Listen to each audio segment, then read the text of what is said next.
Hello दोस्तों, कैसे हैं आप सब लोग। शिक्षा सिंधु में आप सबका बहुत बहुत स्वागत है। दोस्तों, मैं स्मिता शंकर आज आप सबके सामने आई हूँ एक बहुत ही इम्पोर्टेंट वीडियो लेके। दोस्तों, आप सब तो जानते ही हैं कि बिहार में 7वीं चरण की बहाली शुरू होने वाली है और यह इस लेटर से एकदम आपको पता चल रहा होगा कि इसमें कहा जा चुका है साफ साफ कि 30 तारीख तक जितने भी रिक्त पद हैं उसे रोस्टर बिंदु का क्लियरेंस करना है और साथ ही साथ 25 जुलाई यानी जुलाई के लास्ट वीक तक क्या है दोस्तों, इस लेटर में लिखा हुआ कि जितने भी रिक्त पद हैं उसे तैयार करके और जो विभाग द्वारा तैयार किया जाएगा पोर्टल उस पर अपलोड कर देना है। तो दोस्तों, जुलाई लास्ट वीक तक रिक्त पद आपको पता चल जाएगा कि कहाँ पे कितने पद खाली हैं और साथ ही साथ इससे जुड़ी और जितनी जानकारी होगी वो सब विभाग द्वारा आपको वीडियो कॉन्फ्रेंसिंग के माध्यम से मिलता रहेगा। लेकिन दोस्तों, आज की इस वीडियो में हम ये नहीं बात करने वाले हैं। आज के वीडियो में हम ये जानने वाले हैं कि कौन से डॉक्यूमेंट इंपॉर्टेंट होते हैं बहाली के समय।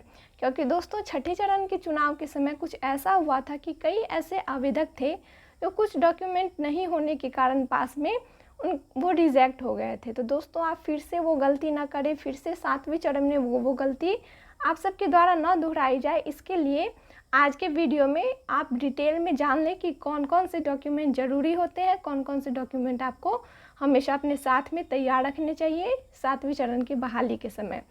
तो दोस्तों, ये लिस्ट है उन डॉक्यूमेंट का जो आपके लिए ज़रूरी है। लेकिन हम ये समझते हैं कि किन के लिए कौन सा डॉक्यूमेंट ज़रूरी है, क्योंकि ज़रूरी नहीं कि सारे डॉक्यूमेंट आपके पास होने ही चाहिए। दोस्तों, सबसे पहला है प्राप्ति रसीद। प्राप्ति रसीद जब आप अप्लाई करेंगे उस टाइम आपको मिलेगा, तो इसकी बात बाद में करेंगे। अब है मैट्रिक का अंक पत्र, यानी मैट्रिक का जो मार्कशीट है वो आपका होना चाहिए आपके पास। साथ ही साथ मैट्रिक का मूल प्रमाण पत्र भी सभी के पास होना चाहिए। ये दोनों सभी के लिए ज़रूरी है। इसके बाद इंटर का जो अंक पत्र है और इंटर का जो मूल प्रमाण पत्र है ये भी होना चाहिए, यानी मैट्रिक और इंटर का अंक पत्र और मूल प्रमाण पत्र। अब आती है बात दोस्तों, कई ऐसे आपके दोस्त हैं जो कई बार ऐसे पूछते हैं कि वो स्नातक नहीं किया तो वो स्नातक के अंक पत्र कहाँ से लाएंगे। तो दोस्तों, कई बार ऐसा होता है कि लोग 12वीं यानी इंटर करके सीधा कोई डिप्लोमा डीएलएड करते हैं और फिर वो शिक्षक पात्रता परीक्षा पास करके फिर अप्लाई करना चाहते हैं। तो वो स्नातक नहीं किए रहते हैं, तो वो परेशान हो जाते हैं कि वो स्नातक के अंक पत्र कैसे लाएं, वो स्नातक के मूल प्रमाण पत्र कैसे लाएं। तो दोस्तों, ये उनके लिए है जो 6 to 8 में अप्लाई करना चाहते हैं। उनको चाहिए स्नातक का मूल प्रमाण पत्र। अगर आपके पास स्नातक का मूल प्रमाण पत्र नहीं है, अंक पत्र नहीं है, तो आप बस क्लास 1 to 5 यानी प्राइमरी स्कूल के लिए ही अप्लाई कर सकते हैं। तो आप सब परेशान ना हो कि आपके पास स्नातक की डिग्री ना है, क्योंकि ये उनके लिए है जिन्होंने स्नातक किया है। तो इसके लिए आपको परेशान नहीं होना। आगे बात करते हैं प्रशिक्षण अंक पत्र, यानी आपने जो प्रशिक्षण किया होगा शिक्षक पात्रता का, तो उस प्रशिक्षण का आपने बीएड किया है या फिर आपने डीएलएड किया है तो उसका आपको मार्कशीट चाहिए। साथ ही साथ उसका आपको सर्टिफिकेट भी चाहिए। उसका अंक पत्र और उसका मूल प्रमाण पत्र आपके पास होना चाहिए। और पात्रता परीक्षा, दोस्तों यहाँ पे पात्रता परीक्षा यानी बिहार टीईटी। साथ ही साथ बिहार में क्या है, जितना वैल्यू बिहार टीईटी का है उतना ही किसका है, सीटीईटी का है। यानी आपके पास या तो बिहार टीईटी का अंक पत्र हो या फिर सीटीईटी का अंक पत्र होना चाहिए। इन दोनों का अंक पत्र होना चाहिए और मूल प्रमाण पत्र होना चाहिए। बिहार टीईटी का यानी बिहार के स्टेट के टीईटी का या फिर सीटीईटी एग्ज़ाम का, ये होना बहुत ज़रूरी है आपके पास। और इसके साथ आपको चाहिए जाति प्रमाण पत्र अपना।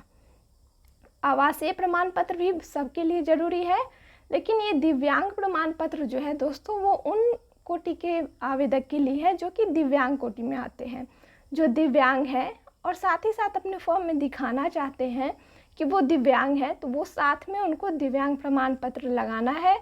अगर वो दिव्यांग प्रमाण पत्र नहीं लगाते हैं तो सामान्य कोटि के माने जाएंगे, वो दिव्यांग नहीं माने जाएंगे। अगर आपको दिखाना है कि आप दिव्यांग हैं तो आपको उसका प्रमाण पत्र दिखाना होगा। अब आगे बात आती है स्वतंत्रता सेनानी प्रमाण पत्र।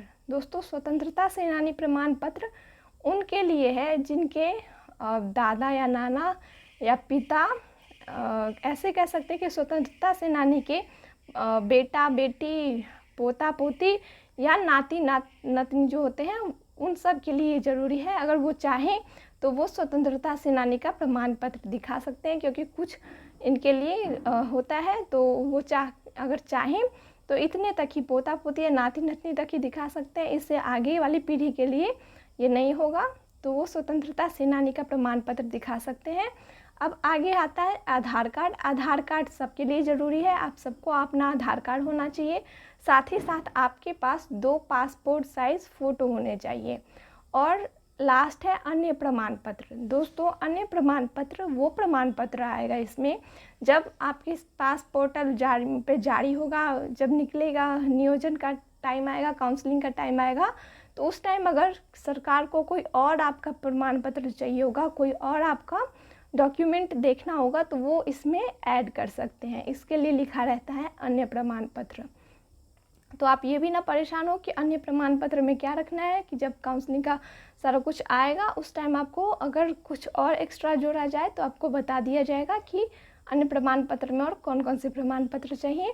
तो यहीं पे ख़त्म होता है दोस्तों आज का वीडियो। आप सबको समझ में आया? अगर अच्छा लगा तो अपने दोस्तों के साथ भी ज़रूर शेयर कीजिएगा। और शिक्षा सिंधु के साथ जुड़े रहने के लिए यहाँ पे टीचिंग एग्ज़ाम की तैयारी के लिए आप शिक्षा सिंधु के साथ जुड़ सकते हैं। शिक्षा सिंधु को आप फेसबुक इंस्टाग्राम पे फॉलो कर सकते हैं। साथ ही साथ आपकी जो यहाँ पे डेली क्लास ली जाती है उसका नोट्स और फ्री में सारे नोट्स आपको मिलते हैं टेलीग्राम चैनल पे, तो टेलीग्राम चैनल भी आप ज्वाइन कर सकते हैं। और देखने के लिए बहुत बहुत धन्यवाद। पसंद आया हो तो लाइक शेयर और सब्सक्राइब करके ज़रूर जाइएगा। अपने दोस्तों के साथ भी ज़रूर शेयर कीजिएगा। Thank you.